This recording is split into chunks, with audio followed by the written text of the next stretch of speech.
Within the field of communication skills, one thing that definitely improved my level at influencing anyone at any time was the mastery of speed seduction.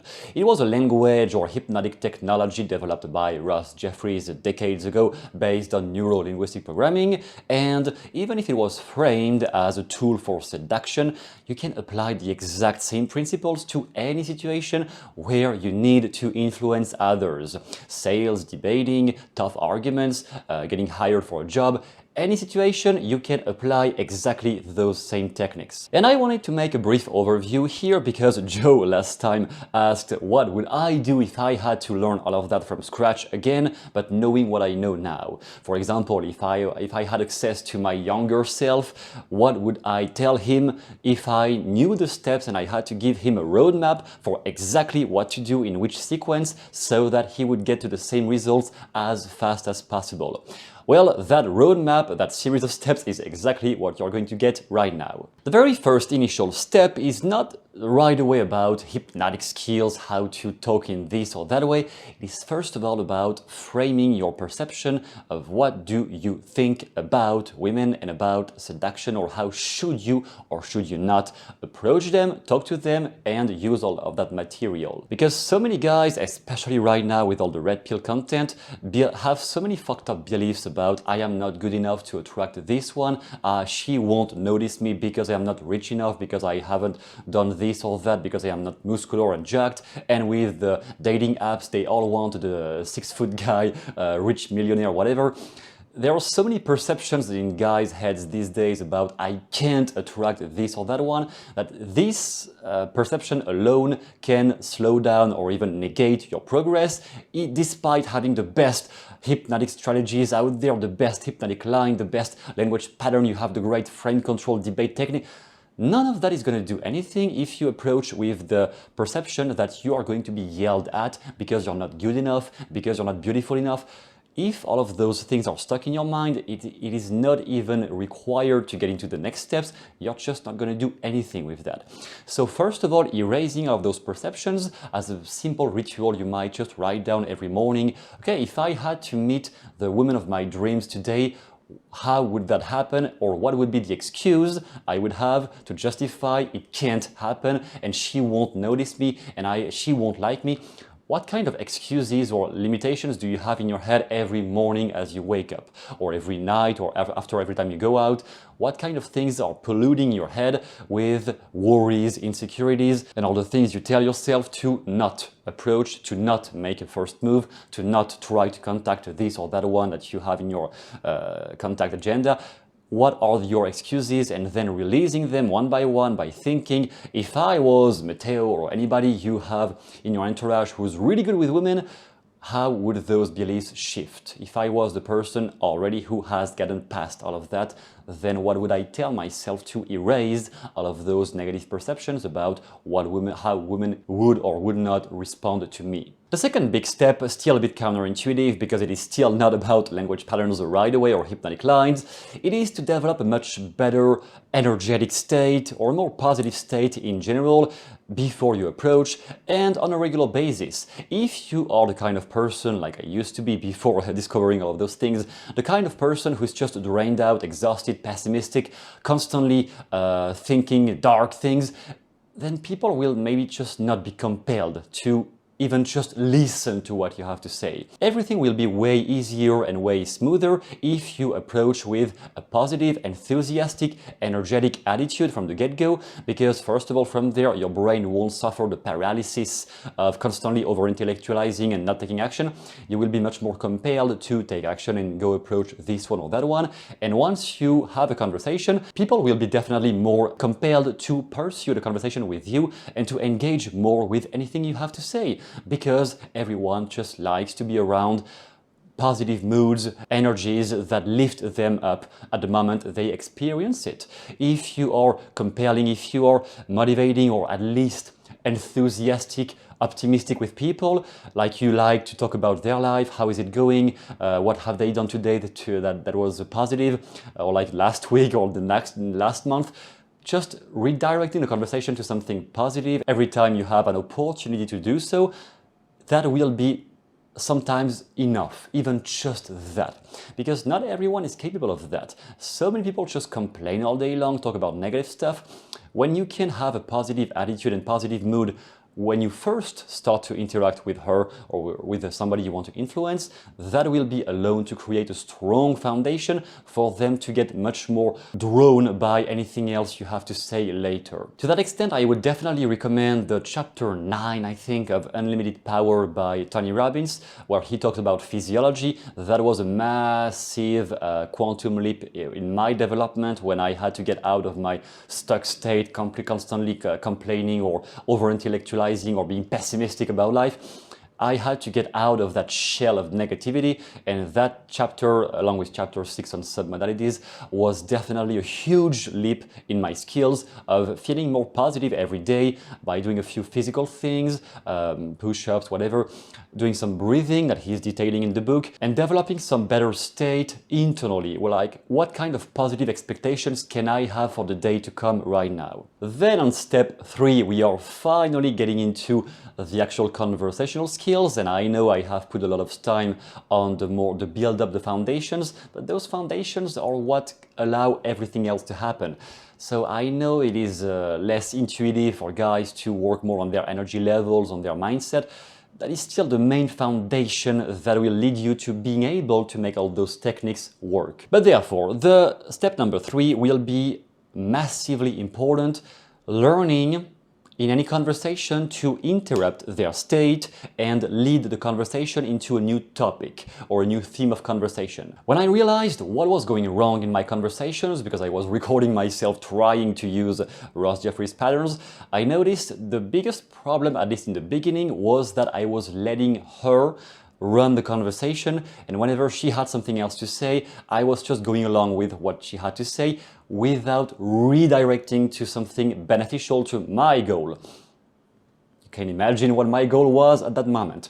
And I was redirecting that. I learned step by step to use a few phrases that would allow me to, whatever she's talking about, redirecting to something else. Obviously, you have to stay focused on the conversation because it has to be done at the right time, and you know what the right time is when you deeply listen for what she says. I know guys hate that, but maybe sometimes you can also listen for what she says, not just be inside your head thinking about sexual things with her.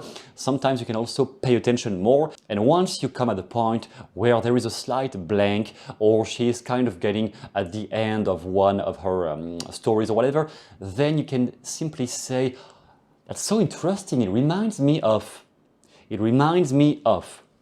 one of those short phrases," or "Last time I heard somebody talking about this, that person told me," and then you can just lead the conversation into any other topic. And obviously the main topics you are going to want to use in a conversation where you want to seduce somebody are topics linked with dating, with men and women, relationships. Maybe avoid all the gender role, feminism stuff if it is a dating context. Maybe just avoid that entirely, unless you have a really positive attitude about those things.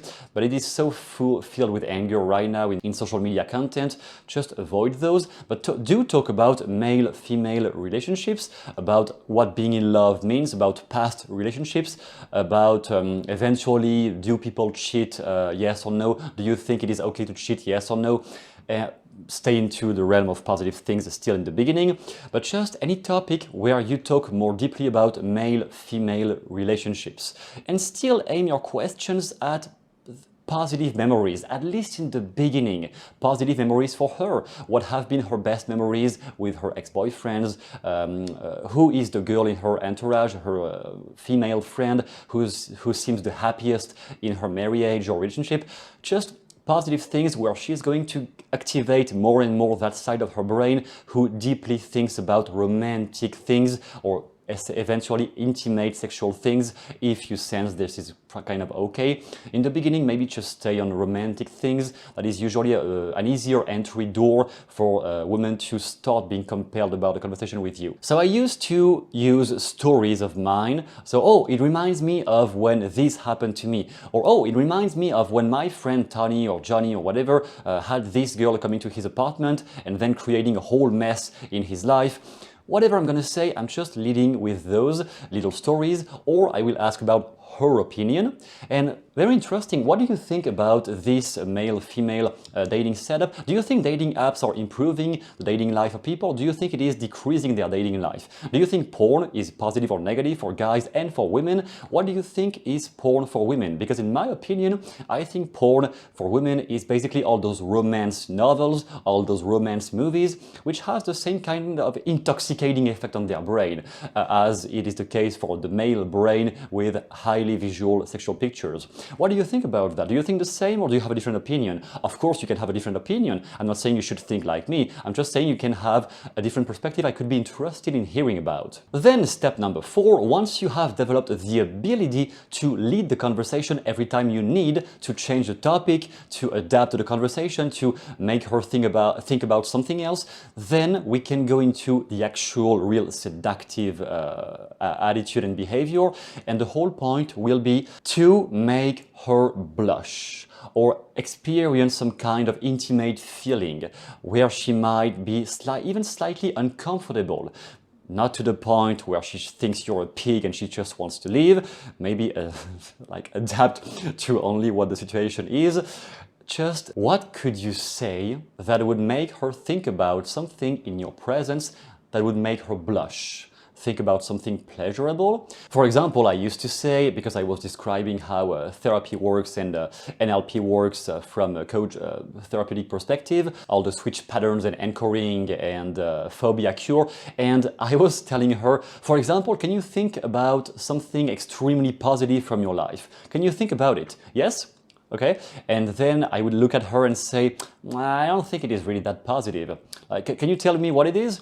And whatever she says, I say, well, if you can tell me out loud what this was, then it is not a positive feeling, a positive enough feeling. And when I imply that she has to think about something sexual, something highly intimate, then she's giggling or getting a bit more loosened up in the conversation, because I start getting her mind more and more to think about really pleasurable things that she has experienced. That was the main point where things started to escalate for me, when I started being able to influence the state she was into to lead into a sensual or highly pleasurable state as she was interacting with me. The biggest thing to understand about this is just the dichotomy between behaviors and states. Whenever people want to learn influence, persuasion, how to lead people's minds, whatever, they only usually think about the behaviors. Like, I want to have an intercourse with her, or I want her to kiss me, or I want people to sign the deal in sales. All of those things are behaviors. If you want to really master influence, you have to get your mind away from behaviors for a minute and think about in what kind of state, emotional state, people have to be into in order to give you that behavior naturally. If you want somebody to sign the deal, to sign the contract in a sales environment, what kind of state would that person have to be already so that they would sign the contract without you having to push for it? If you have to push for it, something is going wrong. You may still close the deal, but it might be uncomfortable, the person might regret. What kind of state, emotional state, and I know this is a big word because for many guys who are stuck in their head, emotions is something really abstract. I don't know what feelings are. Sure. What kind of emotional state would somebody have to be into to naturally give you the response you are looking for? By response, I mean a behavior.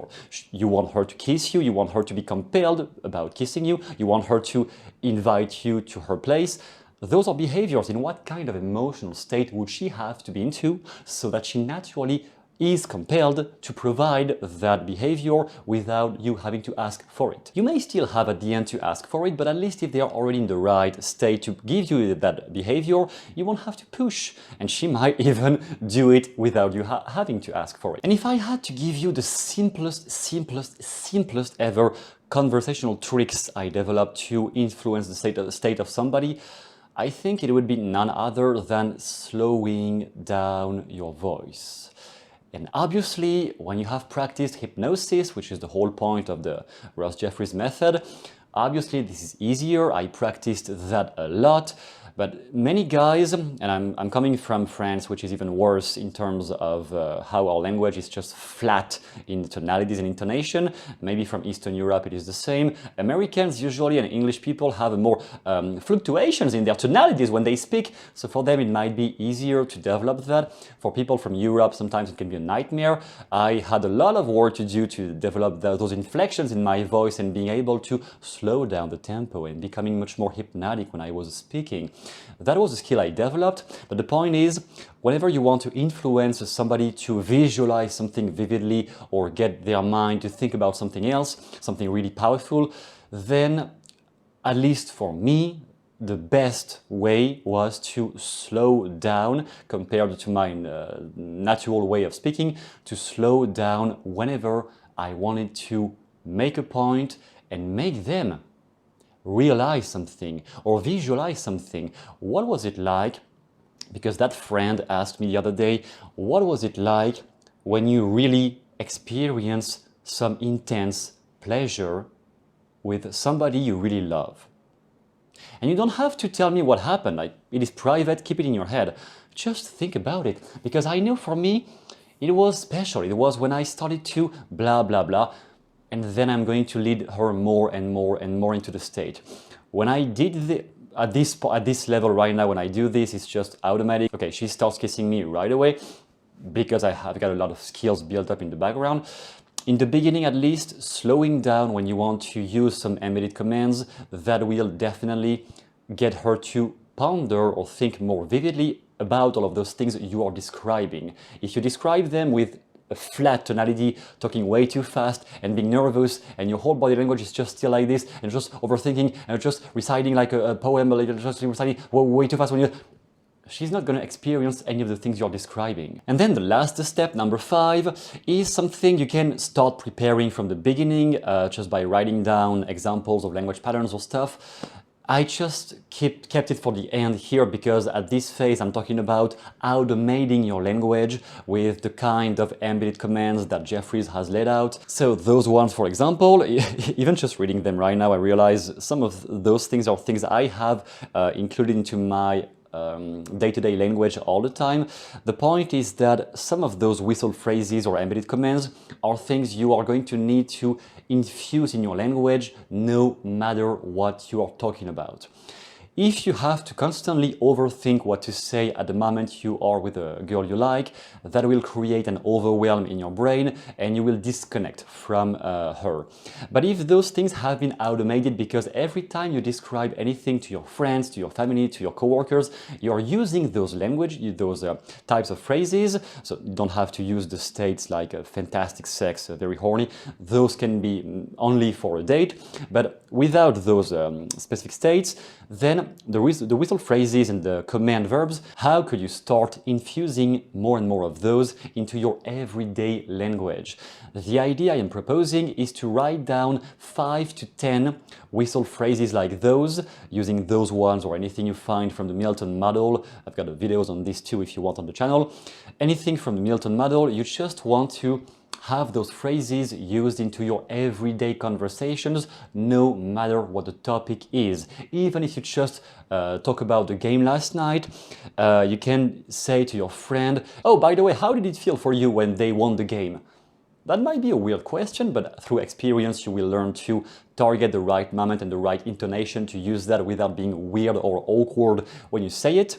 And you have to use those as many times as possible up to the point where it becomes automatic. Because once it becomes automatic, I just used one here, once it becomes automatic, you won't need to think as much anymore, and with less thinking you will gain more free space in your brain. With more free space in your brain, you will be much more attuned to how she's responding at the moment you talk to her, and that is where the seduction can happen smoothly, because you're not in your head anymore, you have automated those language skills, and therefore you can pay more attention to her, and some of the things you will say that will end up seducing her won't even be things you have rehearsed or prepared, it will just be things you have noticed from her behavior at the moment and adapted according to how she's responding to what you say. So as a summary, the last step is to have 5 to 10 lines is prepared based on how you naturally speak, that you are infusing into your language every time you speak, so that the next time you are with a girl you like, you won't need to think, it will just be automatic. You will just have in your head the main state you want to lead her into, and then you just spontaneously say whatever comes to mind, and you won't have to think about how to say it, because it will have been automated already, because you have been using it into literally all of your conversations at this point. And if you want the really best language patterns I have developed, or like some of the best I have used for myself, I have included down below 5 of them, 5 that I have used countless times, that worked incredibly well for me. Whenever I said those, the conversation definitely escalated and became more intimate. And you can use inspiration from mine or develop yours, whatever, and use them as many times as possible. The link to that PDF is down below if you want to check it out. And after all of that, so those were the 5 steps the 5 steps roadmap I would give to somebody who's just starting. And once you have crossed those 5 steps, or like during the process, because obviously you won't cross those 5 steps in just one day, unless you're really motivated, you will need to rinse and repeat. The biggest results in anything come from the number of attempts and trials you make, and the number of failures indeed at the same time. But how many times do you attempt something else? If you keep failing upward, that was the big concept, failing upward means you are failing in a new way every time you fail. As long as you're failing while trying new things, you will get there anyway. If you failed one time and then you stop, obviously that's a no-go. If you failed multiple times, but every time you fail downward, which means you have always been repeating the same mistake and the same mistake and the same mistake, then no progress will ever happen. So how many new attempts can you make? How many new trials can you have? And I know in the end, after having seen so many guys getting successful or not getting successful in those things, I can really pinpoint the main critical factor. It is just the same thing, the number of attempts and how many times do you engage with women with the intent of using one of those language patterns or of seducing her, but how many times do you try again? How many new times do you attempt to approach that one, to seduce this one, to hook up with somebody else on Tinder, whatever? How many new attempts do you make every week? And this is the main critical factor, because in this game you are dependent on your current environment and resources. Not everyone lives in a massive big city, not everyone is super jacked, not everyone has massive financial resources. Therefore, I really thought about how can I give you something that will be applicable no matter where you are and what are your current resources. I have almost finished a course, developing a course about this. How can you develop a great dating setup based on your current life, not based on what your life could be if you were a millionaire or whatever. Based on your current life, how could you develop a better dating setup in your entourage with what you already have? And this course is almost over. It will be launched this week. If you want to have access to it, you will receive the link by email if you have downloaded the document down below. So please stay informed if you are interested. That is definitely something I have tailored for everyone. It is a method based to investigate your current life setup, see your current pitfalls, see what in your mind blocks you, because obviously if you're not getting the results you want, it's because some negative beliefs about how you see yourself are affecting your progress or your motivation in that thing. And you will have access to this so that you can just see where the opportunities are around you, because they are there. Maybe you're just not seeing them or not acting upon them because you don't think you're worthy enough to get them. That will be launched this week. If you're interested, you will have the email. And with that in mind, thanks a lot. Subscribe down below with the link in the description, and I will see you soon in the next video.